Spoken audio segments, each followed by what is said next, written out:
Pinga Fogo, com Richard Simonetti.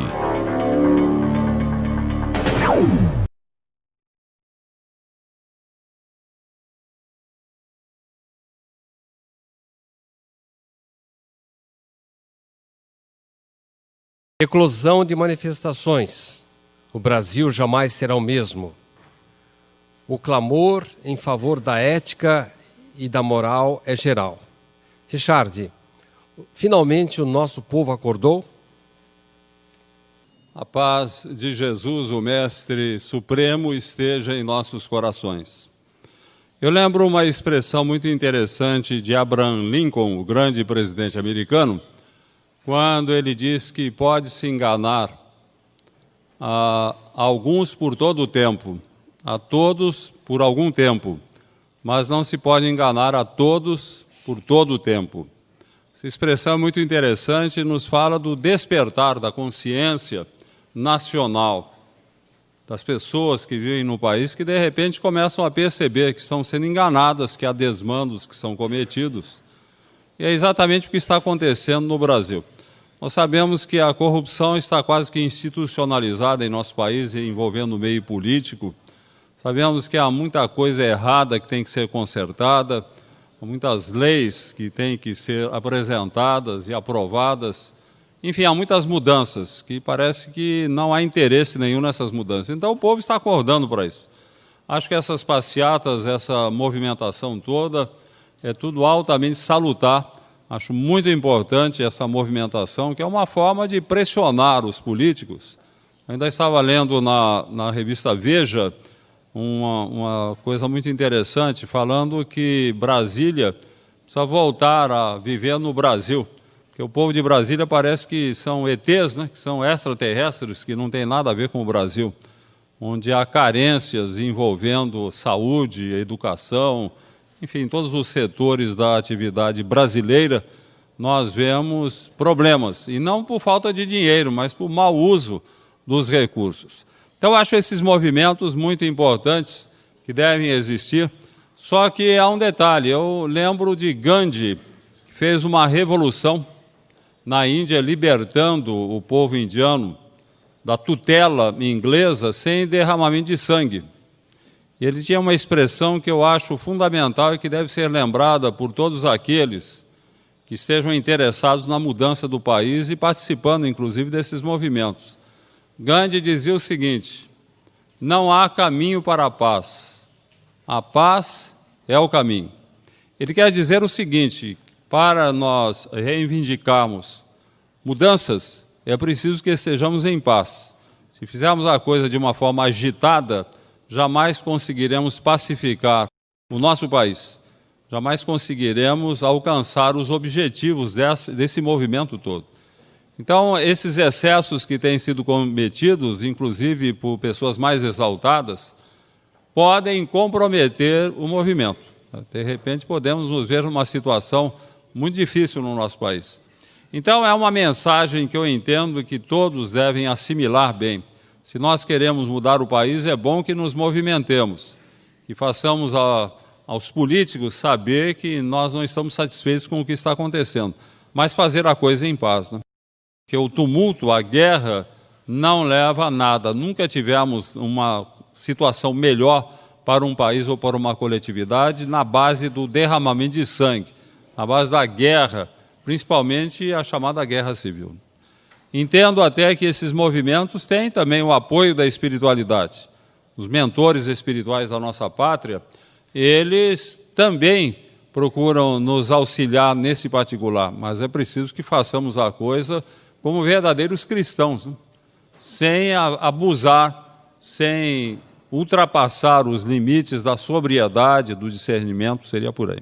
Trabalho com arte e educação com crianças da periferia de Bauru, onde a violência é refletida nas crianças pelos pais.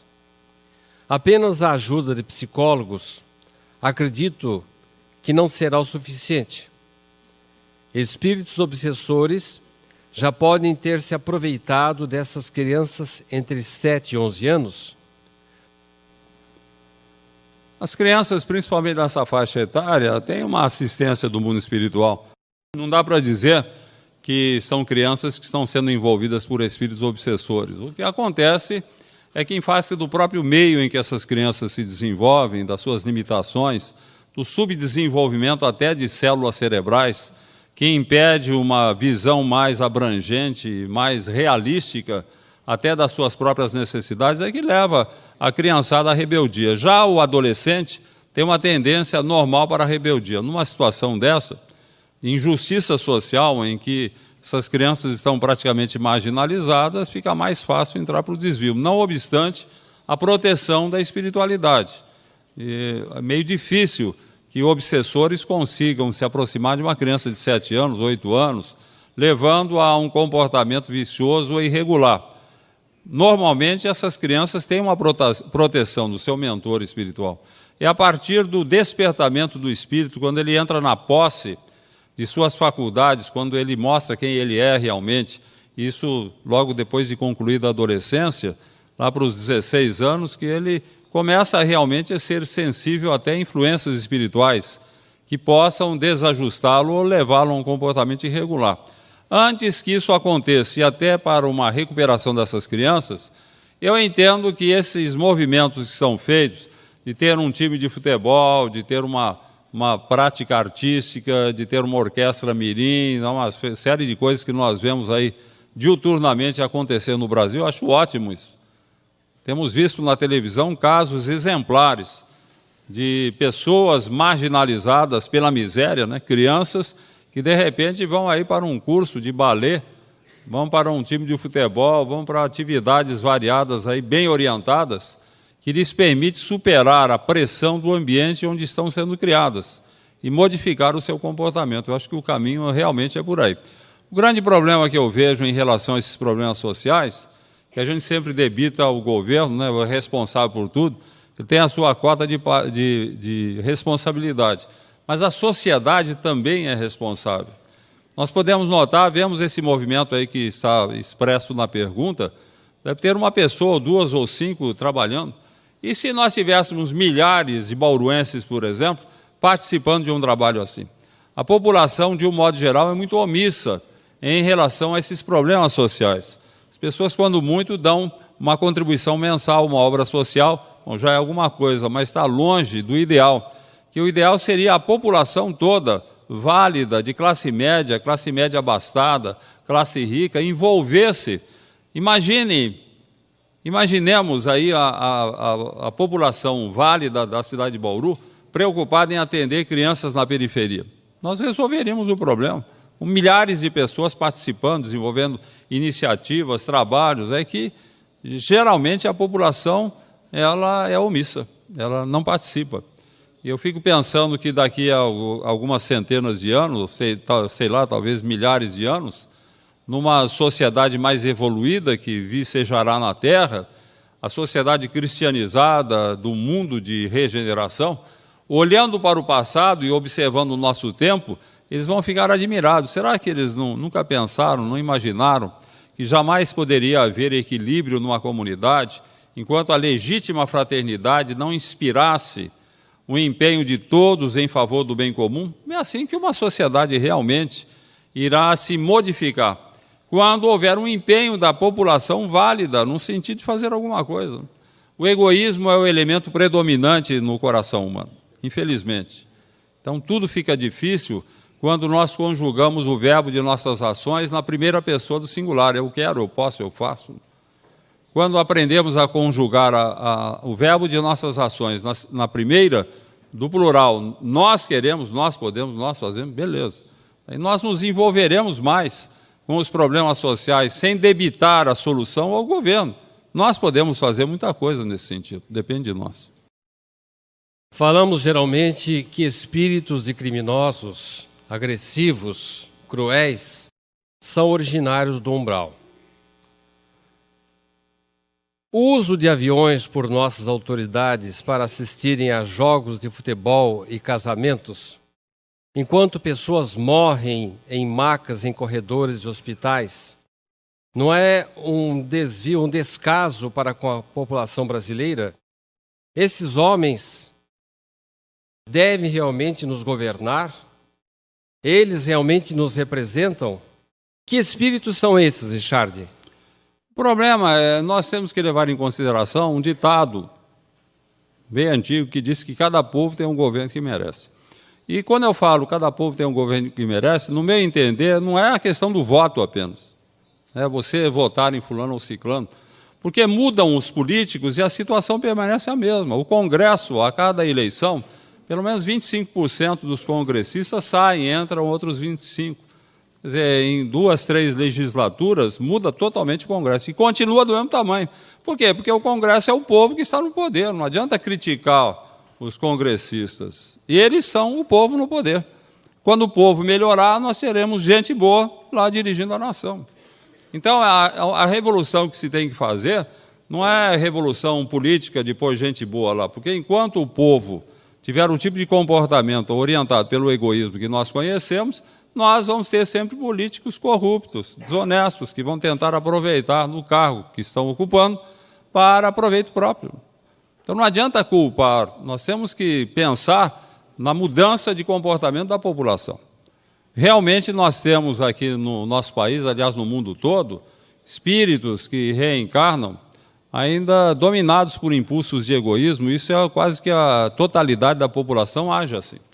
Quando a população melhorar o seu comportamento, quando nós formos legitimamente cristãos e educarmos os nossos filhos para o comportamento cristão, nós estaremos construindo um país melhor. E os nossos políticos, que apenas refletem as tendências da população, vão ser melhores também.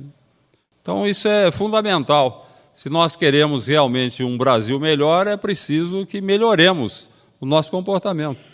Eu tenho comentado, inclusive, em outras oportunidades, a gente fala muito em cristianismo. Precisamos vivenciar o Evangelho, as pessoas precisam cumprir os ensinamentos de Jesus.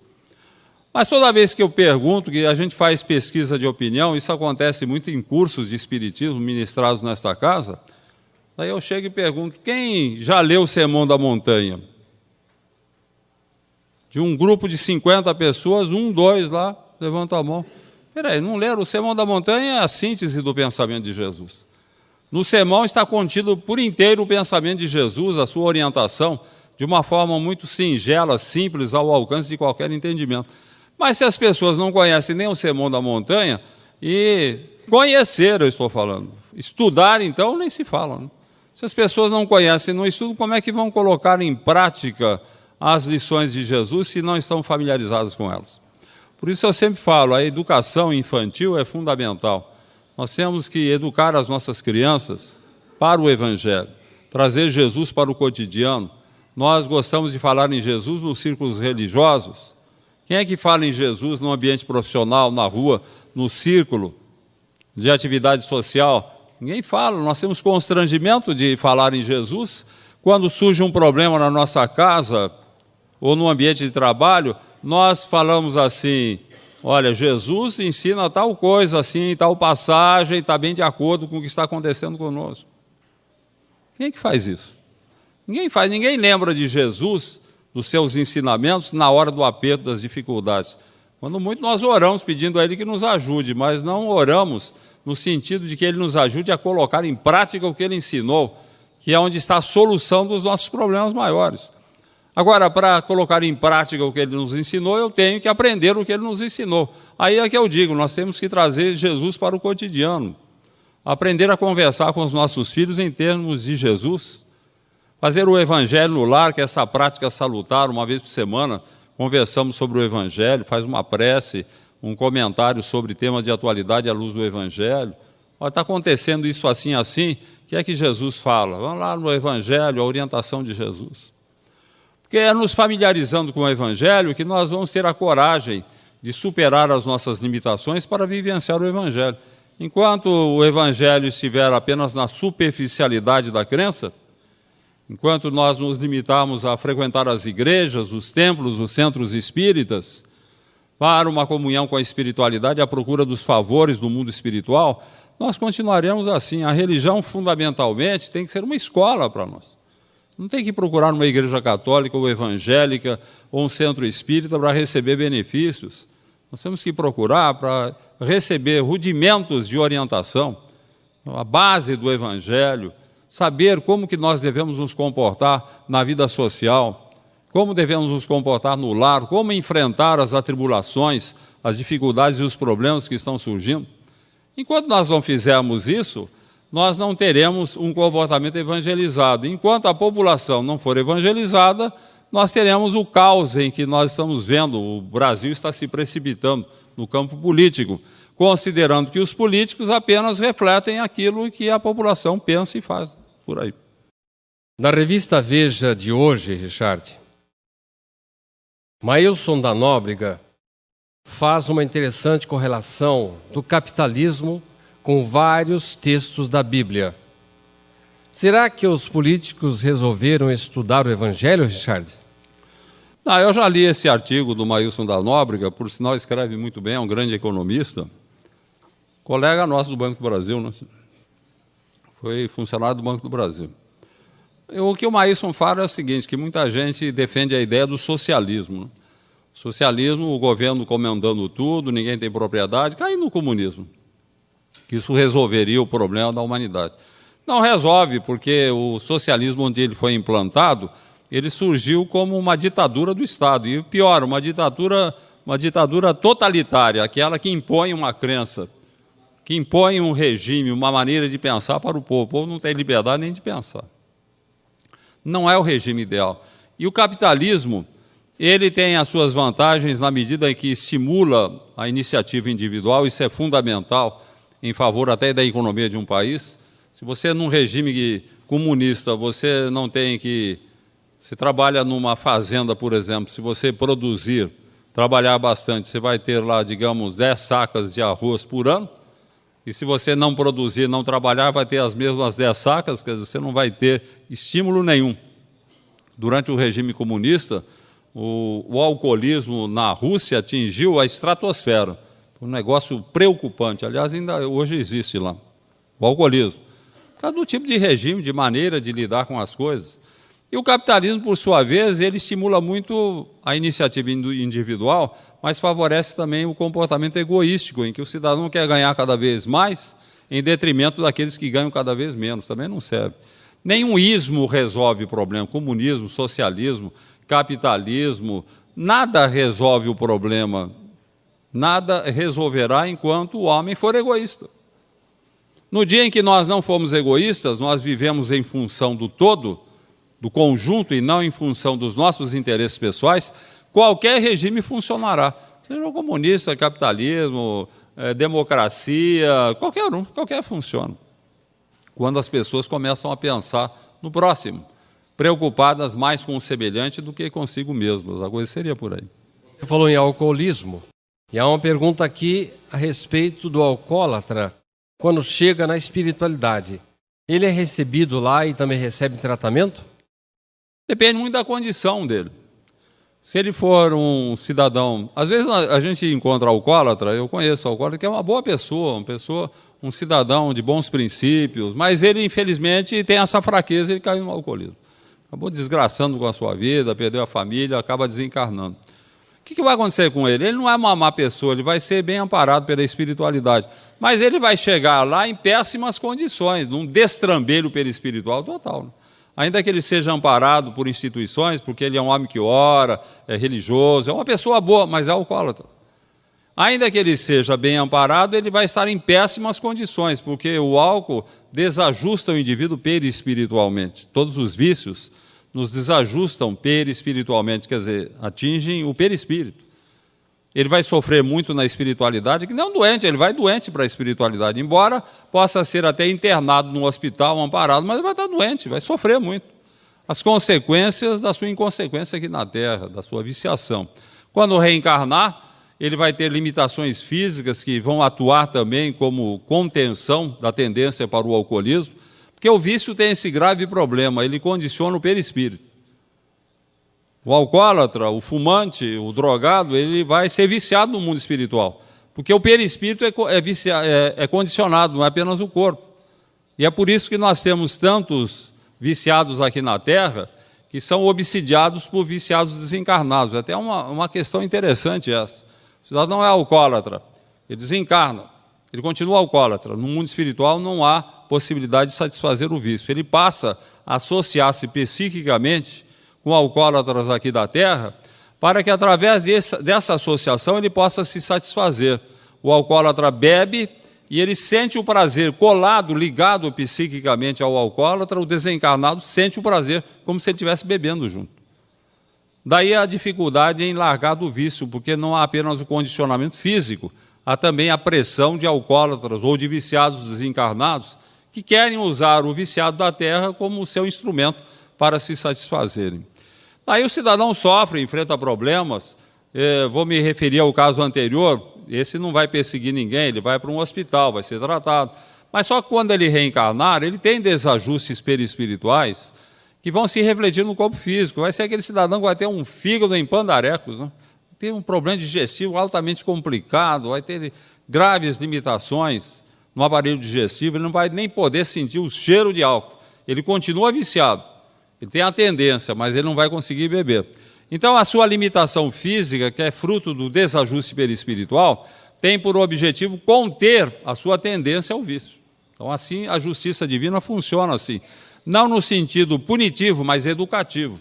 O alcoólatra vai ser educado para que ele vença a tendência para o vício. Assim acontece com o drogado, pior ainda o drogado, né, que vai ter desajustes mentais muito graves, o fumante, que vai ter problemas nos pulmões e coisas semelhantes.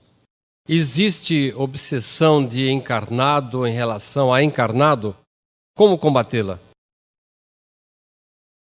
A obsessão de encarnado para reencarnado. Os dois, o amor, por exemplo, a paixão, aquele envolvimento passional violento, costuma-se falar que é uma obsessão, né? O cidadão só pensa nela, ela só pensa nele. Procuram aquela comunhão carnal, uma atração física violenta. Isso é um processo obsessivo, em que ambos se obsidiam. E um pensa no outro o tempo todo, né? É um processo obsessivo. Não há um momento de reflexão, de pensar nas consequências até de um comportamento. Isso pode envolver até a questão do adultério, ou pode envolver a imaturidade de jovens que se envolvem, vem uma gravidez que não estava planejada, tem uma série de problemas que podem acontecer. Então, um pai, por exemplo, que ele é muito severo com o filho, ele domina o filho, ele impõe a sua vontade, não deixa o filho ter as suas próprias opções, exercitar a liberdade, decidir a sua vida, ele é um autêntico obsessor do filho, está obsidiando o filho. Então, nós notamos que em várias situações pode haver um processo obsessivo, sim, de domínio de alguém sobre outra pessoa, na medida em que esse alguém tenha um poder mental muito forte, que é o caso, às vezes, do pai em relação ao filho, ele pode até cercear inteiramente a liberdade do filho, ser quem ele quer ser e fazer o que ele acha que é proveitoso em relação à sua própria tendência, por aí. A justiça humana é a mesma da justiça divina? Porque, em certas ocasiões, a exigência de justiça aqui na Terra mais parece uma ânsia de vingança do que propriamente de justiça. A justiça da Terra ainda é punitiva, né? Se o cidadão praticou um crime, ele vai para a cadeia. Ele vai ser punido, porque lá na cadeia, inclusive, ele não vai ter chance nenhuma de recuperação. Isso acontece muito aqui no Brasil. Em muitos países, principalmente países subdesenvolvidos, a justiça é punitiva. Joga o cidadão lá para a cadeia, ele que se dane lá, que vai sofrer, passar privações, né? A gente ouve relatos a respeito das condições de uma cadeia aqui no Brasil, de uma penitenciária, uma coisa horrorosa. E não é só aqui no Brasil, não, em outros países subdesenvolvidos. Nós vemos o caso dos corintianos, os 12 presos na Bolívia. Um absurdo, né? Que lá não teve nada de justiça, foi uma vingança contra inocentes, inclusive. Que aqueles rapazes que foram presos não tinham nada a ver com aquilo que aconteceu. E, de qualquer forma, eles não poderiam estar enquadrados num homicídio culposo, doloso, em que há intenção de matar. Quando muito, o homicídio culposo, em que às vezes o cidadão não vai nem preso, né? Quer dizer, não teve intenção nenhuma ali, foi um acidente que aconteceu.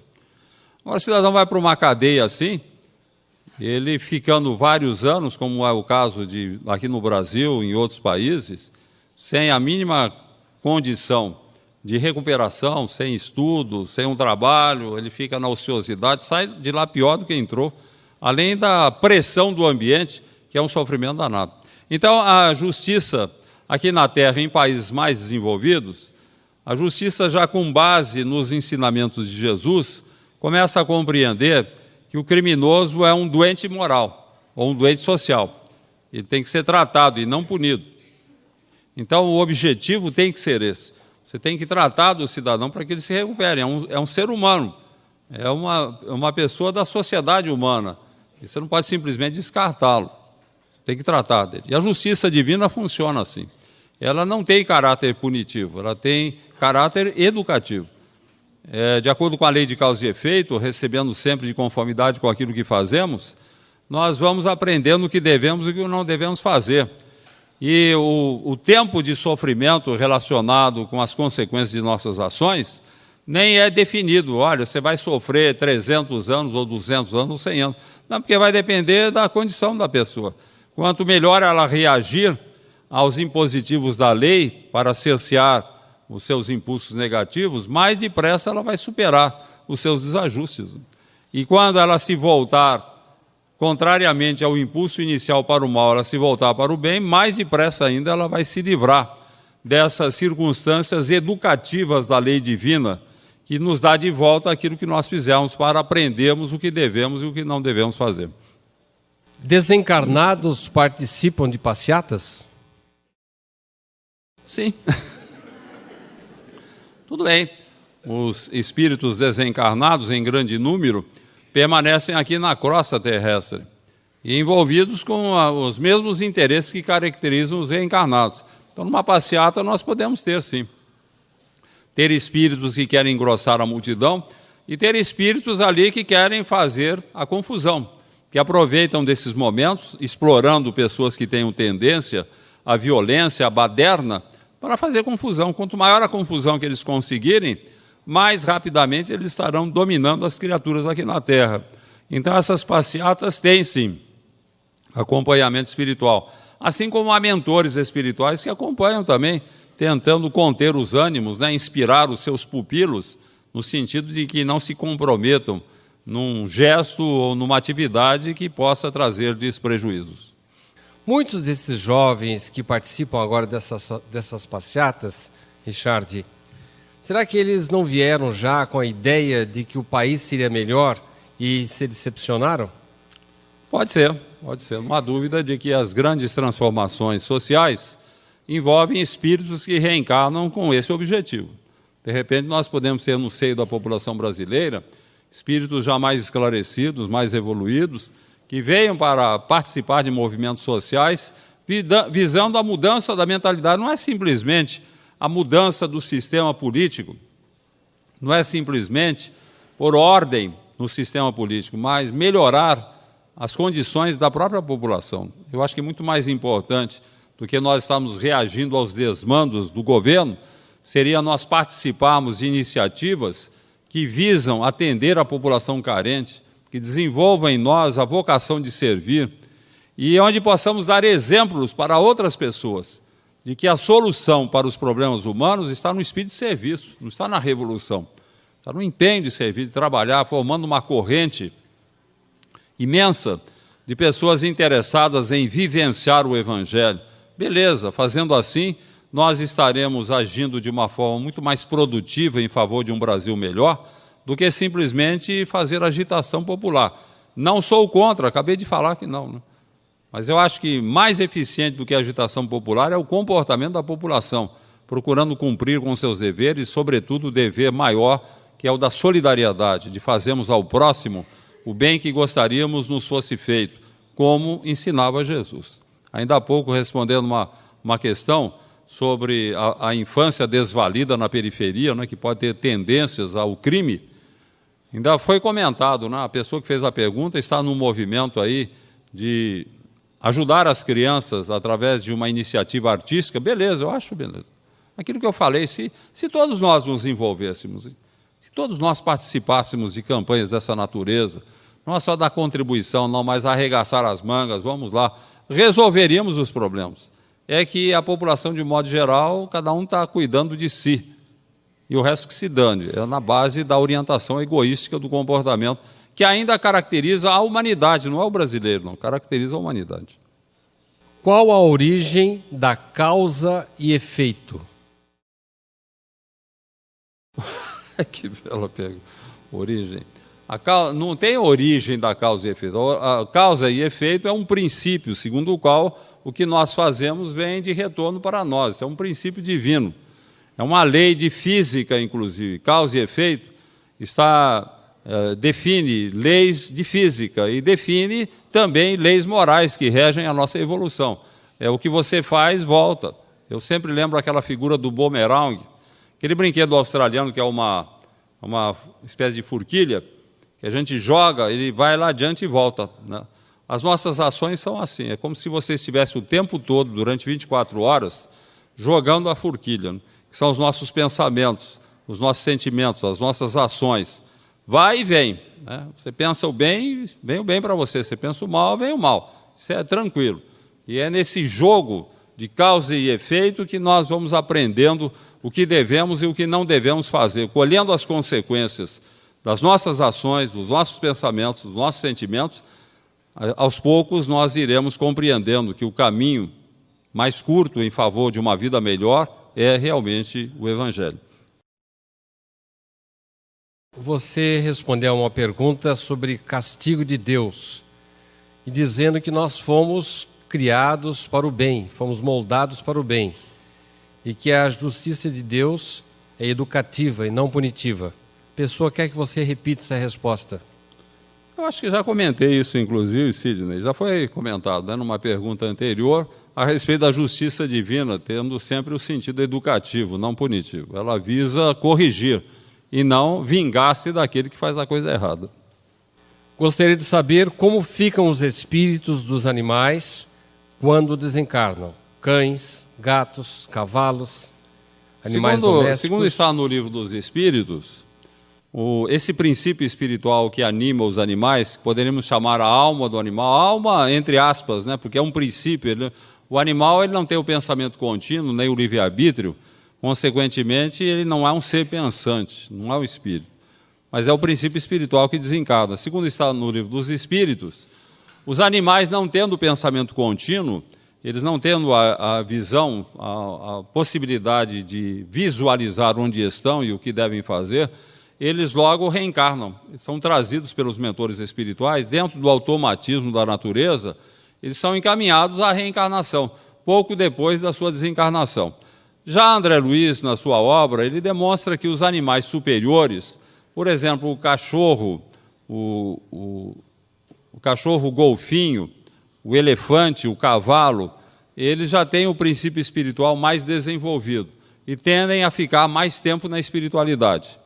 De tal forma que André Luiz descreve que esses animais muitas vezes ajudam os espíritos nas incursões umbralinas para algumas atividades desenvolvidas, principalmente nas regiões umbralinas. Mas, normalmente, em linhas gerais, o princípio espiritual que anima os seres inferiores da criação, seja um vegetal, seja um animal, eles voltam logo ao processo reencarnatório. Primeiro foram os estudantes, depois os médicos, depois os gays, depois as lavadeiras. E agora à noite, Richard, há um movimento em Porto Alegre de desempregados que foram alijados do seu emprego porque foi proibida a retirada de areia de um determinado rio. O movimento está se alastrando como rastilho de pólvora? Está o perigo, mora aí, né? Se a coisa crescer demais, e a gente nota que o governo está tentando tomar medidas, né? O Congresso, inclusive, leis que estavam engavetadas, vieram a lume e já foram aprovadas. Havia algumas coisas que não interessavam a economia da população, também já foram engavetadas. Então, acho que o governo está tentando fazer alguma coisa, até mesmo pela pressão da população.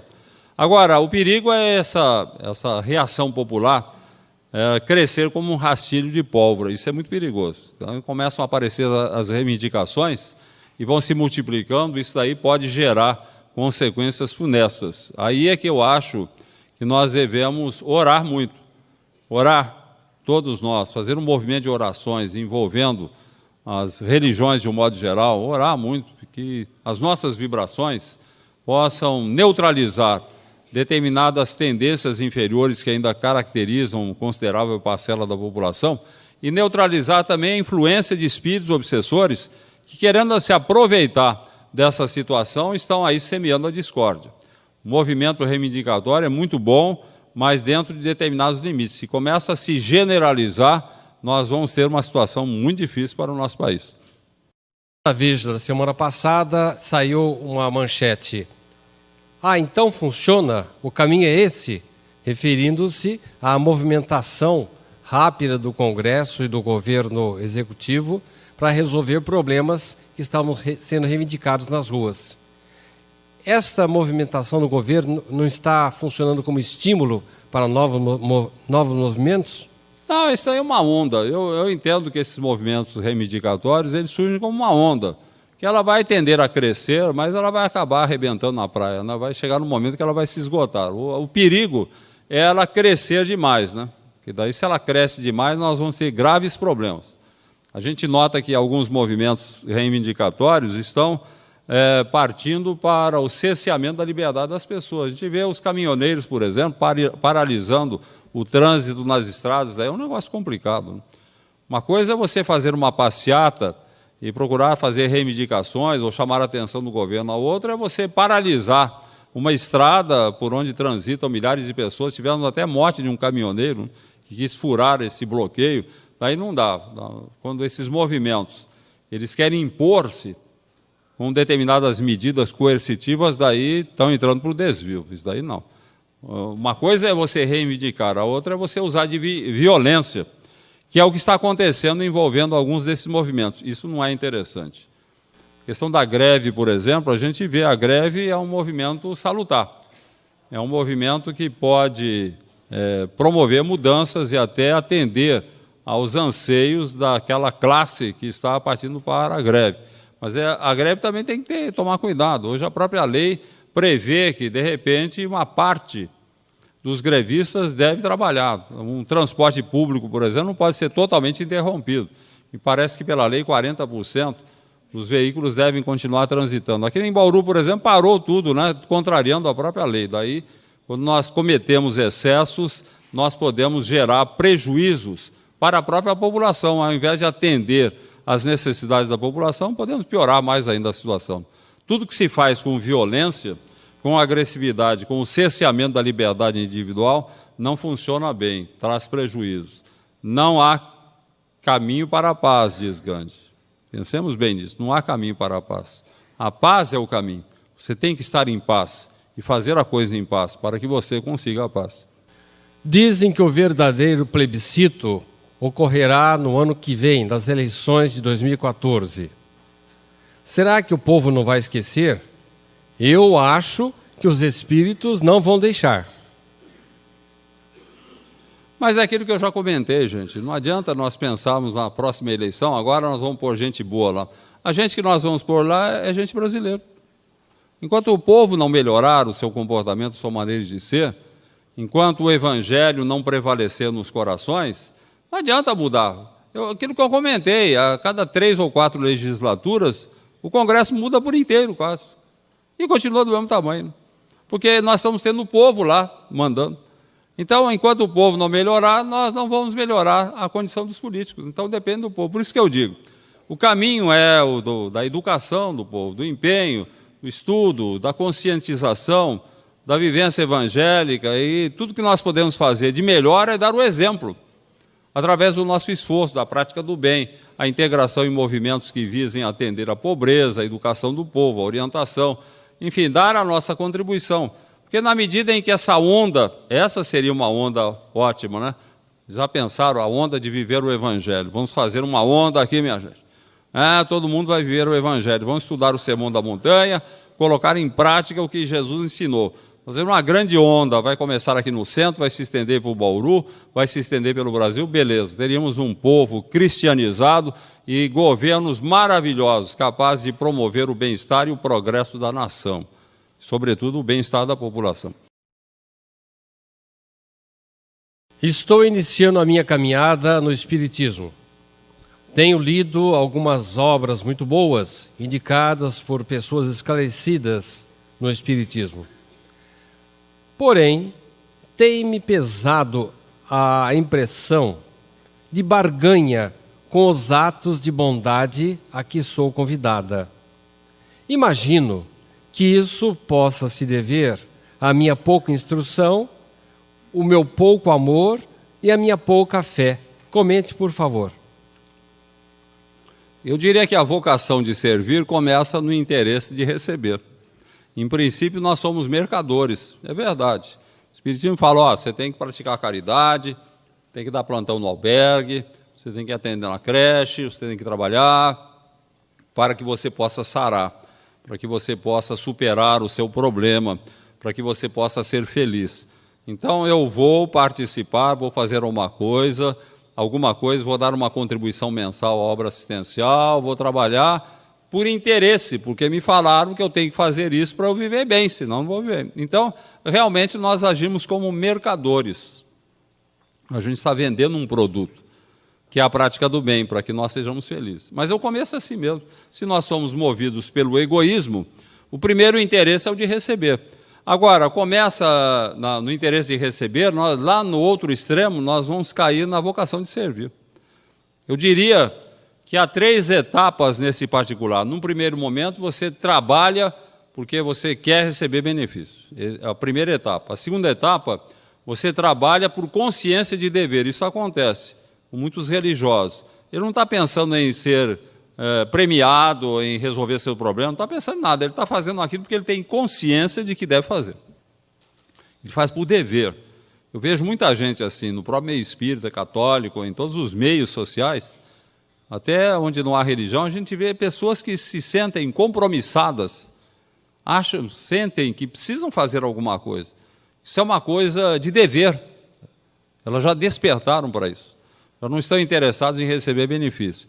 E na última etapa é a vocação de servir. Você pega um Chico Xavier, uma Madre Teresa de Calcutá, um Albert Schweitzer, um São Francisco de Assis, um Eurípides Bassanufo, esses espíritos que pontificam no campo da verdade e do bem, eles são naturalmente bons, né?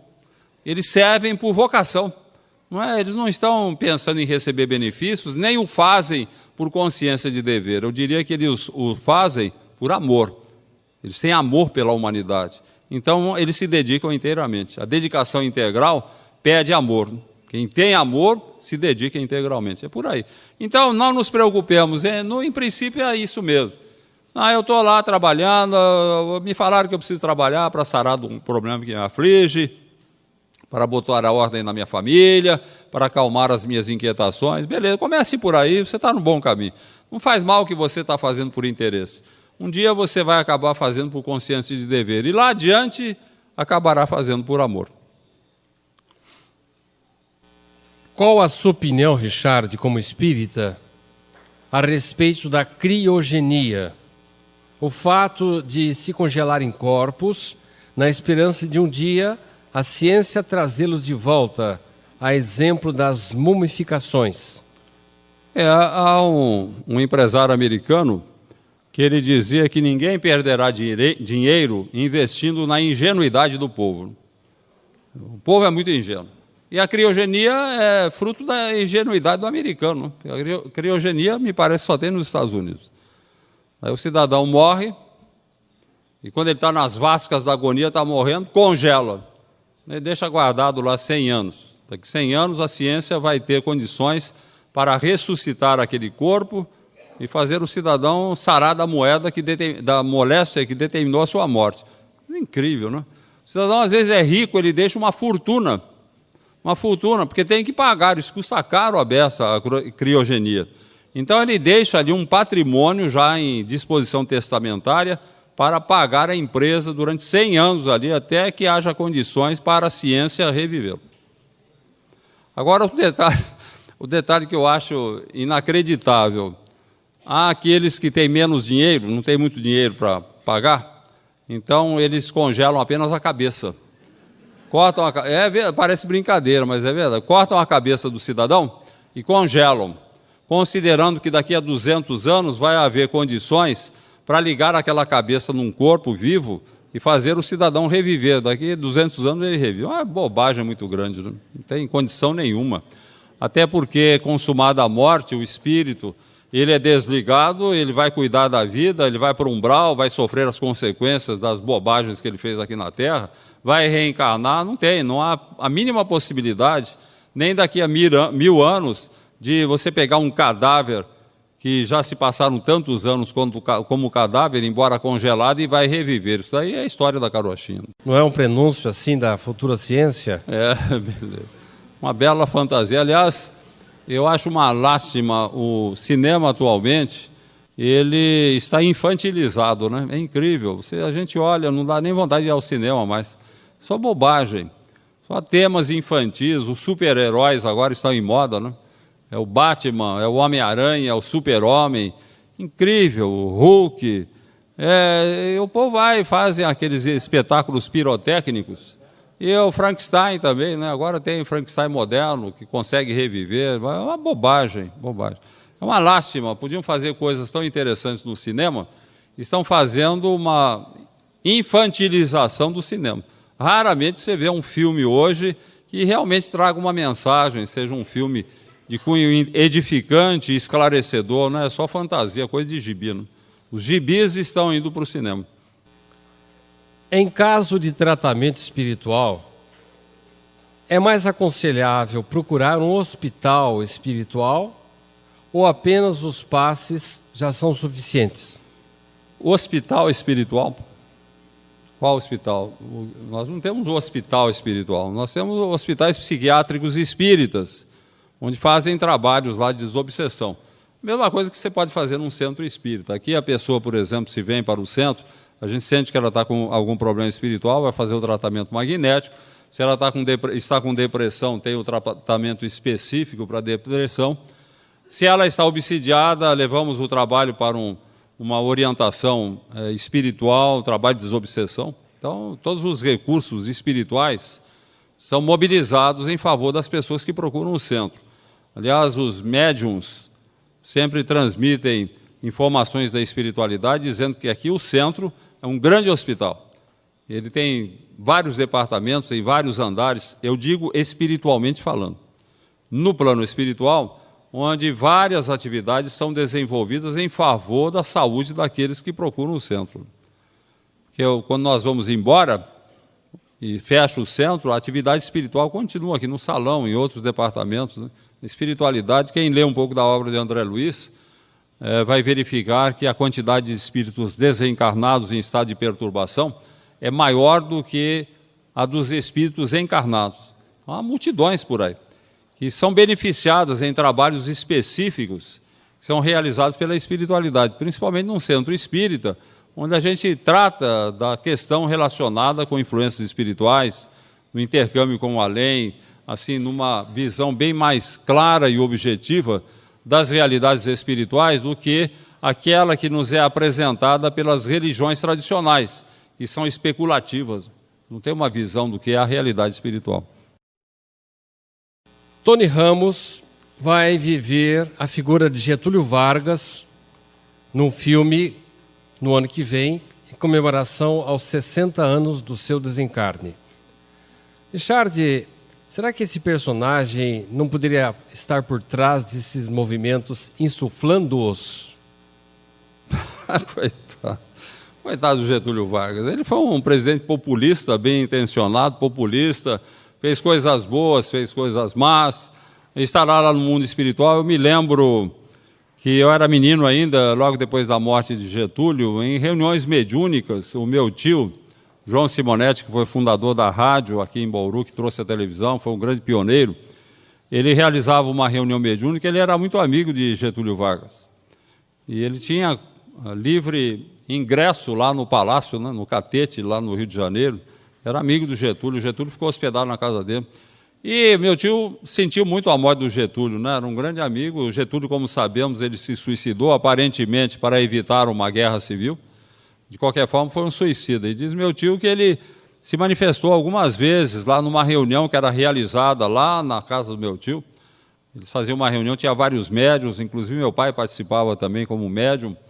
E o pessoal dizia que o Getúlio se manifestou algumas vezes, em estado de perturbação muito grande, em face do suicídio, né? Embora aparentemente tenha sido um suicídio para evitar o derramamento de sangue, mas ele lamentando muito o que tinha feito e sabendo que ele tinha um caminho muito grande a percorrer até superar as suas próprias limitações.